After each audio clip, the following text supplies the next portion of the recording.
Señor productor, estamos con... Perfecto. Saludamos entonces a don Cristian Pizarro. Cristian, ¿cómo estás? Bienvenido a Llegó la Hora. Muy bien. Y efectivamente, no nos había tocado nunca juntos, pero bueno, siempre hay una primera vez, dicen, ¿no? Así es.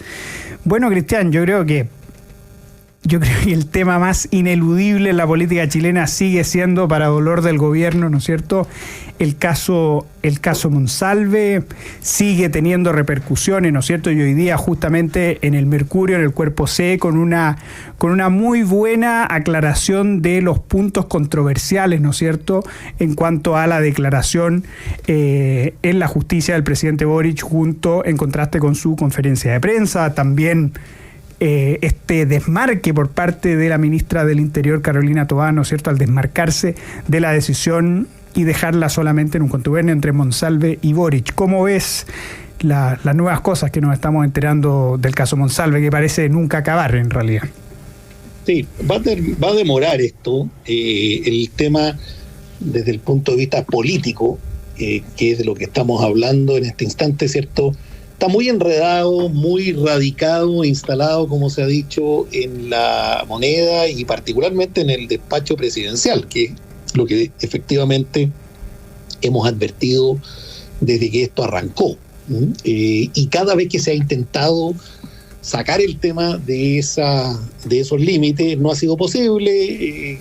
Hemos conocido en las últimas horas, días, los trascendidos de las declaraciones. Tú mencionas las del presidente Boric, pero también las de la propia ministra Toá, las de Gabriel de la Fuente, jefe de gabinete de Monsalve, y efectivamente todo va enredando más y más las cosas. No se ve que esto se vaya a ordenar. Exacto. Desde el punto de vista del efecto político para el gobierno. El presidente está de viaje, se hace acompañar por la ministra Vallejo, que es la vocera. Es muy curioso eso, porque si alguien hace una evaluación de la situación, como tú bien la describes, es una crisis. Entonces está bien, el presidente tiene que cumplir con sus compromisos internacionales. Yo de eso al menos no tengo ningún reparo ni ninguna duda. Pero me parece que la ministra, por ejemplo, Vallejo, vocera, miembro del corazón del comité político, debiera estar en Santiago y no en una reunión del G20, donde además vamos invitados, ¿cierto?, de manera complementaria, digamos, ¿eh? Entonces, creo que tampoco el gobierno hace mucho por tratar de ir resolviendo o ir poniendo las cortapisas, los cortafuegos al problema. Prescinde, ya que estamos en jerga prefutbolística hoy día, así es, prescinde de jugadores importantes para un planteamiento táctico, estratégico, que no se ve con mucha claridad hacia dónde va. Lo que tú decías también, la ministra Toá, yo al menos había entendido que ella, si bien no había sido necesariamente la impulsora del viaje al sur de Monsalve, estaba en antecedentes, conocía, ahora parece que no lo conocía y que esto se habría generado únicamente en esa reunión con el presidente, en fin. A ver, más allá de cualquier consideración, a mí me parece que esto va de mal en peor y puede terminar generándose una situación en que, si bien el presidente decidió no remover a su comité político, que fue un tema de hace 2 semanas, y como decía Eugenio Tironi este domingo, decidió aguantar el chaparrón del brazo de su ministra del Interior. Yo no sé si estas declaraciones de la ministra de hoy día van a permitirle al presidente mantener, ¿cierto?, esa decisión tanto tiempo hacia adelante. No, exactamente, ese es un punto muy, muy importante a señalar. Claramente esto va... Perdona, porque por favor. Esto se va a tener que finalmente cuadrar por algún lado. Y Monsalve ya no es parte de esa ecuación, políticamente digo, porque está ya él sometido a la formalización. Se entiende que hoy día, acabo de escuchar, cerca de las 21 horas, se debieran saber cuál va a ser la medida cautelar que lo va a afectar. Por lo tanto, los factores de ajuste político para este tema se van reduciendo. Exactamente. Porque claro, uno puede hacer un punto con lo de la actitud de la ministra Vallejo, pero claramente ella no está en el corazón de esta crisis, me refiero en cuanto a responsabilidad. Después viene la otra arista de investigación de la Fiscalía, que es las eventuales vulneraciones a la ley de inteligencia y sus derivados, y ahí sí va o puede quedar enredado el presidente y la propia ministra Toá. Claramente. En consecuencia, eso también es un aspecto que se va a venir por delante y va a profundizar este problema del cual estamos conversando. Exactamente, estamos con Cristian Pizarro, editor de reportajes de El Mercurio. Hay un punto que tú tocas, Cristian, que a mí me parece fundamental, que es la ausencia en el país de la ministra Camila Vallejo, y además con un punto intentando reflotar, porque además uno tiene que preguntarse por la pertinencia, ¿no es cierto? Y uno realmente hay materia para obviamente ponerlo en duda, pero también la relevancia del por qué va al viaje del G20, y por lo que hemos visto es para intentar reinstalar esta idea de la agenda de desinformación, que obviamente nosotros eso lo hemos visto con unas consecuencias bastante comprometedoras con la libertad de prensa, y además con un problema muy grave. ¿Por qué? Porque la ministra Vallejo está hablando contra la desinformación, pero si en el caso Monsalve yo creo que ha sido una constante del gobierno, es que no hemos tenido una información clara y adecuada que nos pueda poner en antecedentes también. Es decir, el gobierno también ha contribuido a la desinformación en este caso. Sí. Mira, a ver, la ministra Vallejo se ha empecinado en este tema. La verdad es que los pocos viajes que ha hecho al exterior, o los que ha hecho, la mayor parte han tenido relación con este tema. Ella estuvo, por ejemplo, me acuerdo, en Europa, en algún otro minuto, en la OCDE, en un foro de este mismo tipo.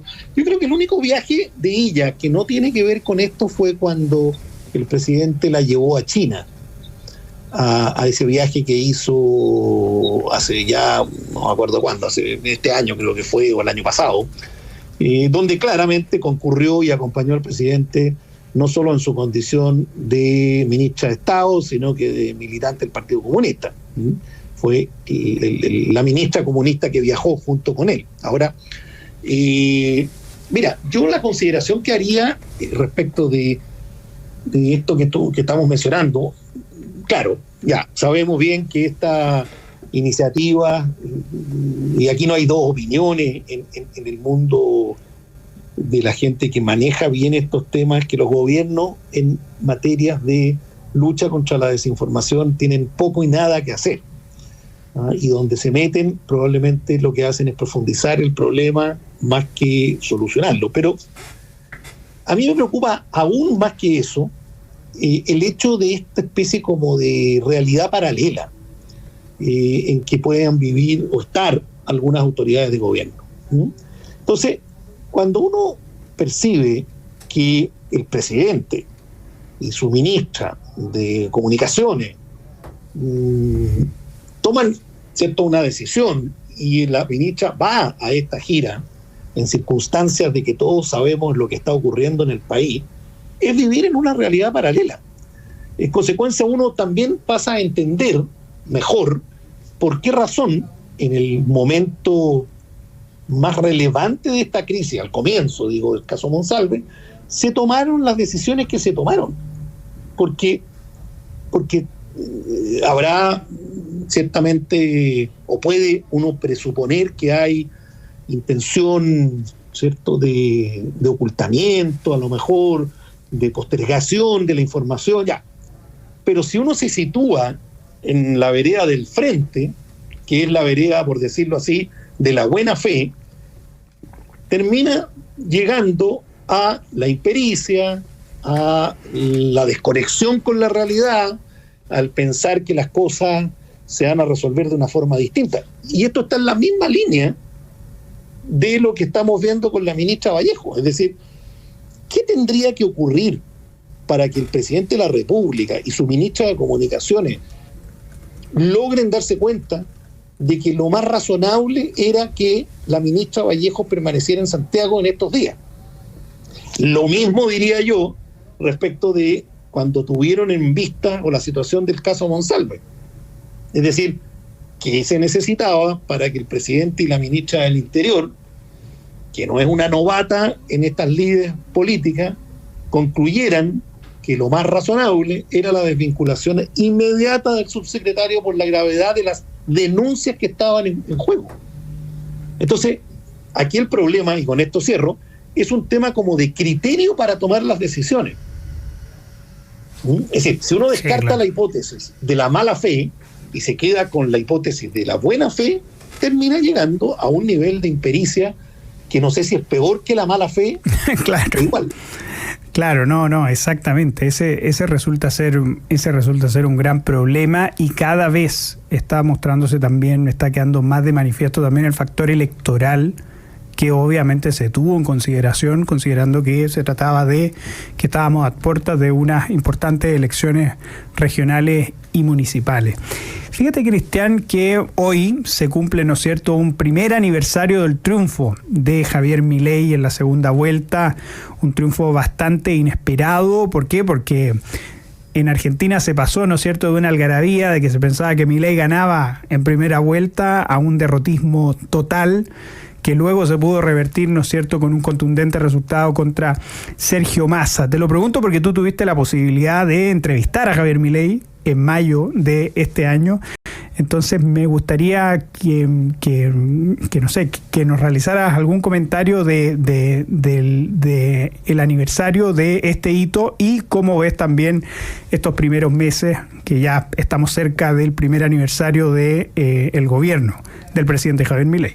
Sí. Mira, claro, sí, efectivamente lo entrevistamos con Carolina Álvarez, la editora internacional del Mercurio, en mayo en la Casa Rosada. Así es. La entrevista, ahí está, él fue bastante prudente en sus respuestas, diría yo, bastante moderado, en fin. Ahora, más allá de eso, ¿cierto? Muy agradable, fue muy cordial,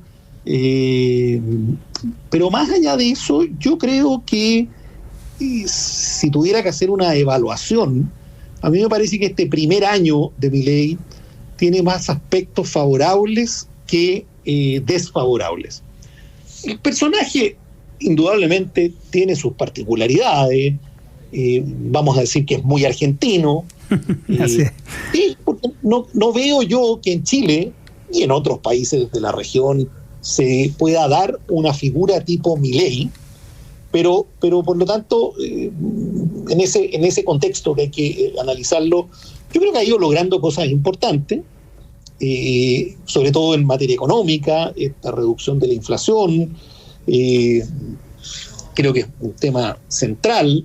Hay otras cosas que dijo en campaña, ¿cierto?, que se ha tenido que ha tenido que revertir, anuncios de cosas que no ha sido posible. Ahora, ha lidiado en general con relativo éxito con dos cosas. Una, con la presión social, que sabemos que en Argentina los sindicatos, los gremios de trabajadores, las asociaciones de funcionarios del sector público, etcétera, son muy fuertes. Así es. Y han estado históricamente dominadas por el peronismo de izquierda, vamos a decir, y son capaces de copar la calle, y le han hecho grandes manifestaciones. De hecho, cuando nosotros estuvimos en Buenos Aires, en esos días había convocado un paro nacional, fue el mismo día que él nos recibió en la Casa Rosada, pero así hubo otros paros, ¿te acuerdas tú?, de universitarios que estaban en contra de unas reformas de financiamiento a la educación superior que él estaba promoviendo.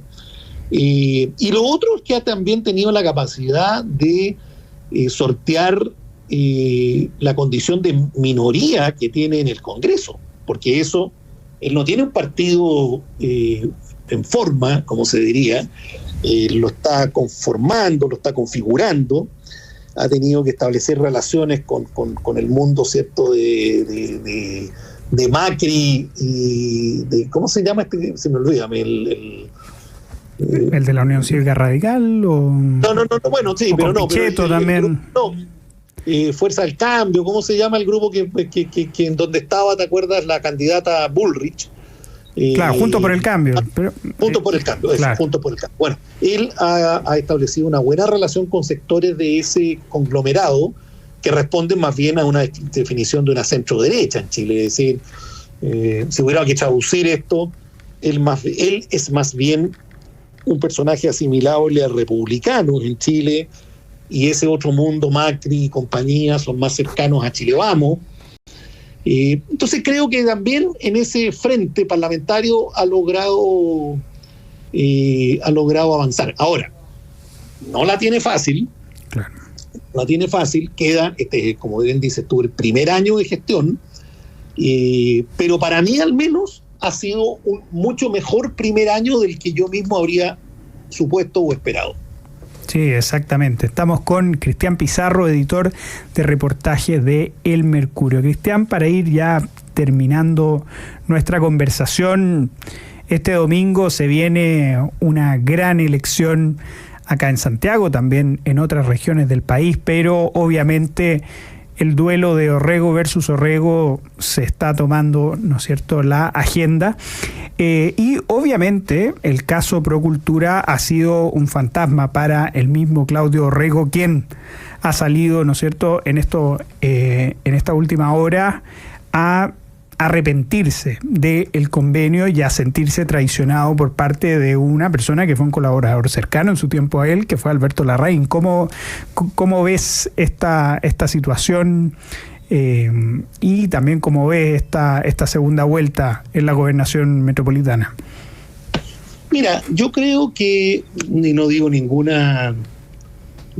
hallazgo particularmente lúcido, creo que las tres elecciones importantes son Santiago, Valparaíso, Concepción. No nos vamos a meter en las tres para que los auditores no se espanten. Y en cuanto a Santiago metropolitana, yo creo efectivamente que hay señales de estrechamiento. No tenemos encuestas, al menos públicas, a la vista, y por lo tanto es difícil prever. Pero claramente hay dos temas que a Claudio Orrego es evidente que le molestan y le ha costado sortearlos con comodidad y con éxito, que son este tema de Procultura que tú mencionas y sus implicancias, y dos, el tema del apoyo del Partido Comunista, que no ha tenido forma de explicarlo de manera adecuada. Y a mí me llamó la atención que esta declaración de sentirse traicionado y arrepentido, en fin, ocurriera justo después del debate que tuvo con Francisco Orrego en el programa Mesa Central de Canal 13, que fue el domingo. Y estas declaraciones que tú señalas son de ayer lunes.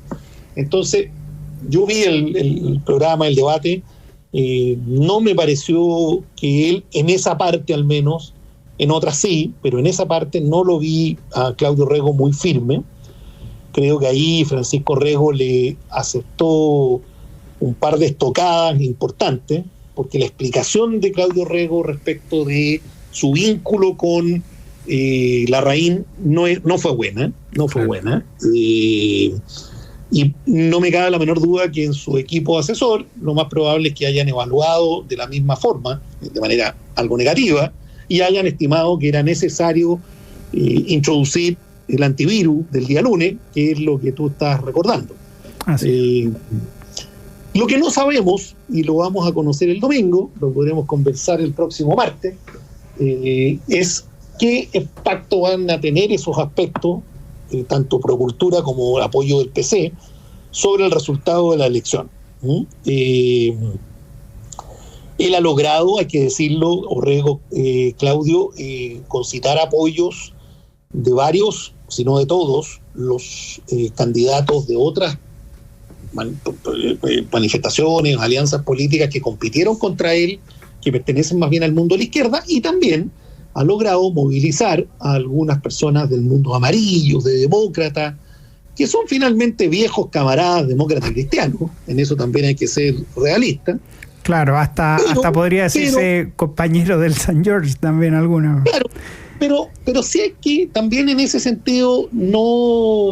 A ver, son personas que después del plebiscito de la convención habían saltado, ¿cierto? Y habían dado un paso hacia otra dirección.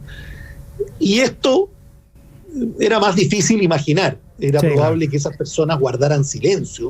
Eso es lo que yo al menos habría esperado, por ejemplo, de gente como Jorge Burgo, del propio Matías Walker. Pero está bien, los lazos personales también existen, no se pueden desconocer.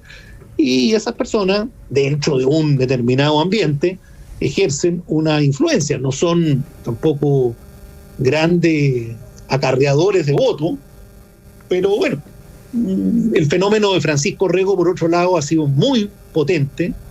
Hay un dicho hípico que señala que caballo alcanzado es caballo ganado, pero también hubo 10 puntos de diferencia entre uno y otro. Exactamente. Y yo me quedo con una opinión de Axel Callis, que es un analista a quien respeto mucho, en que dice que él cree que Francisco Rego tiene verdaderas y serias posibilidades de ganar en esta segunda vuelta, que es una nueva elección, que tiene más carácter de plebiscito, en fin. Ahí va a triunfar finalmente, Juan, y con esto cierro, en el fondo, ¿cuál de los dos logre instalar? Creo que Orrego Claudio está en la idea de que él es la persona más adecuada para el gobierno regional y el hombre capaz de gobernar transversalmente. Y luego, por otro lado, Francisco lo que está instalando es, señores, no más de lo mismo. Este es un candidato por de pronto de continuidad, es un candidato del oficialismo, es un candidato que tiene este tremendo problema de procultura y tiene el problema de sus compañeros de ruta que hoy día lo están respaldando. Entonces, Claudio Rego, acuérdense ustedes que votó a favor del texto constitucional de la convención. Después se cambió de opinión, pero votó a favor. Entonces, bueno, creo que la balanza, ¿cierto?, va a terminar sopesando estos elementos pros y contras de cada uno y veremos qué ocurre. Si gana Francisco Rego, creo que sería una gran sorpresa y un batatazo político, porque además tendría el efecto de sepultar a un posible candidato presidencial como Claudio Rego, que indudablemente si hubiera ganado la primera vuelta y la hubiera ganado holgado, claro, sería hoy día un serio contendor para esa elección del próximo año. Ya está medio malherido, pero como también dice un dicho, se han visto al diablo vendiendo cruces, por lo tanto, y los políticos no mueren, y un triunfo de Claudio Rego lo puede resucitar y transformarlo en los próximos 3-4 meses en ese candidato que el oficialismo hoy no tiene. Así es, no hay muertes definitivas en política. Ya sabremos este domingo cómo se define esa tesitura que muy bien ha planteado Cristian. Cristian Pizarro, editor de reportajes del Mercurio, muchísimas gracias como siempre por haber estado en Llegó la Hora de Radio Agricultura. Bueno, muchas gracias a ti y un saludo a Mara y a José Francisco, que como decías tú, fue padre, así que está agrandando la familia esa. Así es. Y a nuestros amables oyentes queremos invitarlos a que se queden en nuestra sintonía porque vamos a una brevísima pausa y ya estamos de vuelta en Llegó la Hora de Radio.